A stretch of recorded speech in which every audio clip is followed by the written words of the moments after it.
So HTC Vive is teasing a Quest 2 competitor or a Pico 4 competitor? Question mark. So they say this device is smaller, but I'm not sure, I don't trust HTC at this point, honestly. Every time they come up with a teaser for a new device or something, it's either something I'm not interested in, something they won't sell to me because it's enterprise only or whatever. So they do all this weird marketing where it's like, oh, this is for consumers, this is for you, but it's enterprise focused for some reason. And then the third option is it's too expensive, so why even bother? Their devices like I think it was the Focus. No, the Focus 3 is the newest one. What was the smaller one?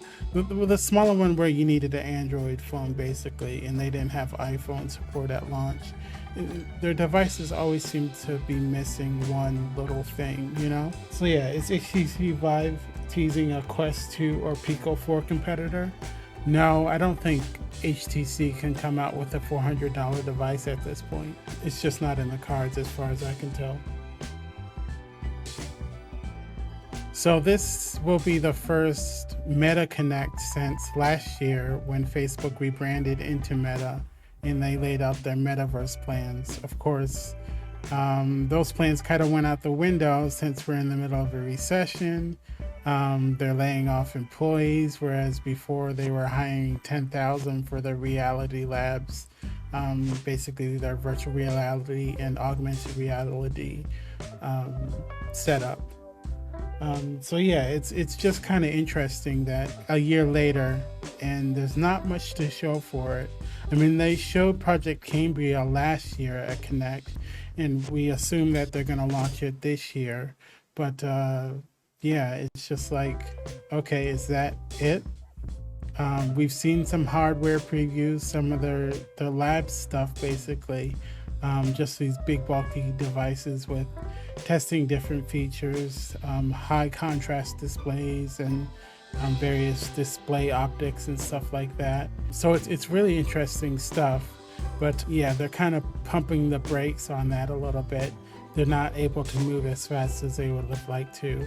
It's kind of interesting to say a pandemic boom, but with all the money being printed basically, that's what we got. And we really felt it in 2021 with the stimulus and everything like that, really just piling up at that point. So yeah, tomorrow is Meta Connect. We're interested to see what they're gonna release. If we can go to a store and buy a Quest Pro, we're gonna do that.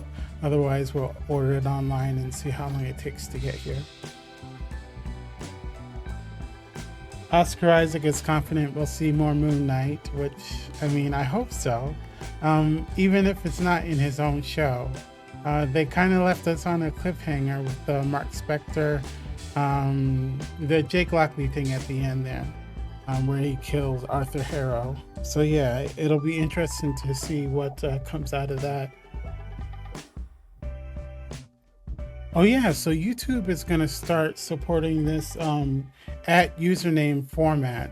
So this is actually a good thing. It'll allow people to be uniquely named, because basically you can spoof names at this point and it's hard to tell who's the real person.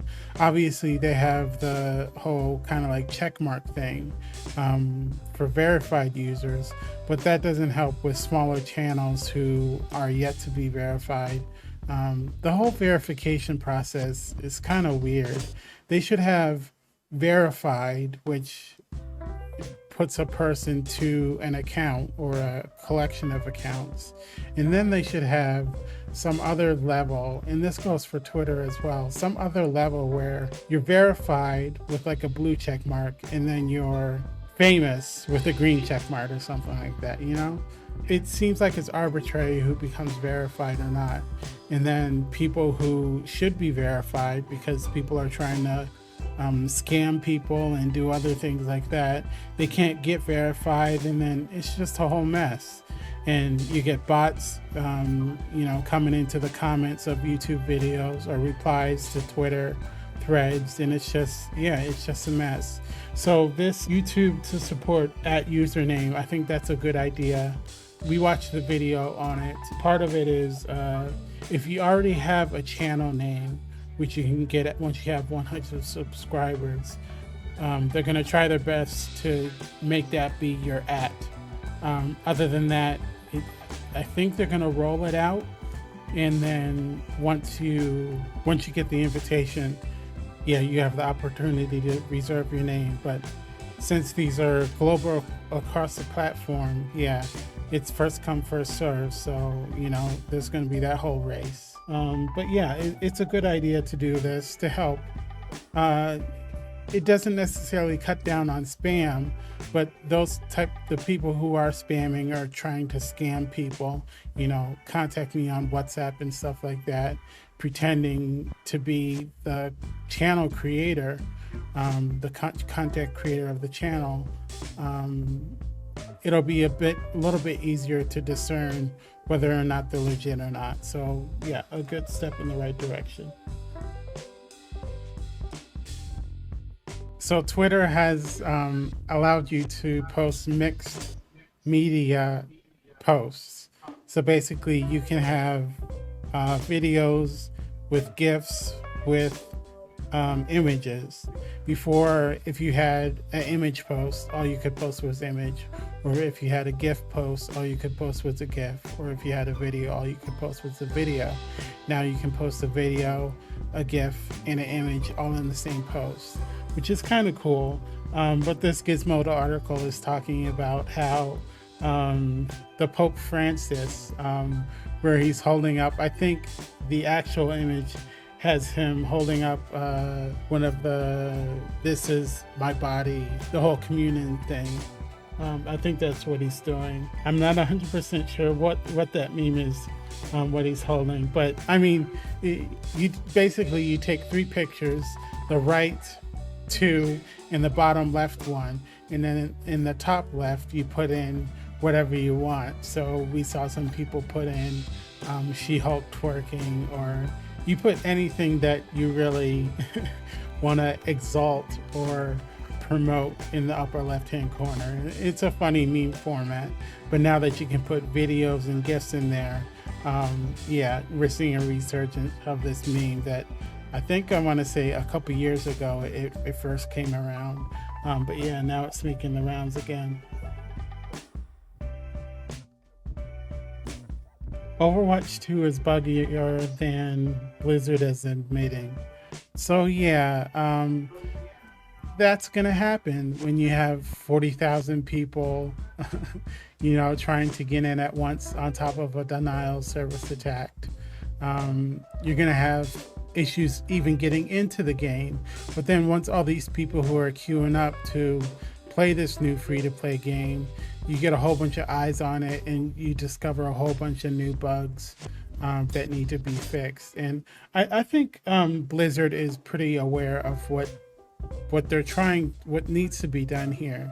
I think that internally they have an idea of what's happening, but I mean, it's a lot, and it's going to take a lot to clean up. And I kind of feel like this free to play launch was kind of a good thing before they launched the PvE component, which is the real Overwatch 2, as far as I'm concerned, because I'm really looking forward to the PvE component. I often play versus AI, which, yeah, call me a casual, but I feel more comfortable playing versus AI with other people playing with me versus playing versus other people. And then it's not about being predictable or my skill level is low. It's just anxiety with regards to, am I letting my team down and all that kind of stuff. And playing versus the AI just gives me an out, basically. So I enjoy it more. But yeah, so Overwatch 2 is pretty buggy. I don't think it's catastrophically buggy. Obviously, like I said, the rollout, initial logins, and all that stuff in the queue was a bit of a mess. and some of the decisions they've made with requiring the phone number for people who have been playing for 5 years is kind of ridiculous. So yeah, they kind of fumbled on that part, but I think they'll get it together over the next few months. And once next year, when they really launch the PvE component, I mean, maybe even as soon as next season. What is it, next 9 weeks? So basically 8 more weeks from now. We'll see where the game is at. I'm not playing as much as I thought I would. But again, like I said, it's the beefy PvE component that I'm mostly interested in. But it seems like people are having a good time. And again, it's more accessible since it's free to play. So more people who hadn't had a chance to play it. It's breathing new life into the game, and I'm happy to see it. The battle pass doesn't have anything in it that I want. So I get it for free because I bought the Watch Point pack, and I obviously bought the original game. But aside from unlocking the character, that's pretty much all that I liked in there. There's no Symmetra anything. Well, the Diva skin was good, and I think that came unlocked with the Battle Pass. So that was good. But the actual playing to level up and get things, even the Epic Genji skin, or what do they call it? Not Legendary, Epic. Whatever they're calling the super customizable skin for Genji. I'm not really interested in that either. So it's like, you guys are not really selling me on this whole battle pass thing. I like the loot boxes better, which I did spend when I first started playing, what, $50 some on the loot boxes to get the skins that I wanted. But yeah, we'll see how what they do next season to kind of spruce it up, because as it is now, I'm just kind of iffy on the whole battle pass thing. But I'm hopeful that they're making money so that they can continue to develop new content. So yeah, we'll see. All right, so I think that's all the news for today, at least in the What's For Us section of Google News. I think maybe we'll try to do some kind of a podcast format. I don't know if people are interested in audio though. I think we need to have some kind of a video format. We'll just see how well this thing works recording constantly.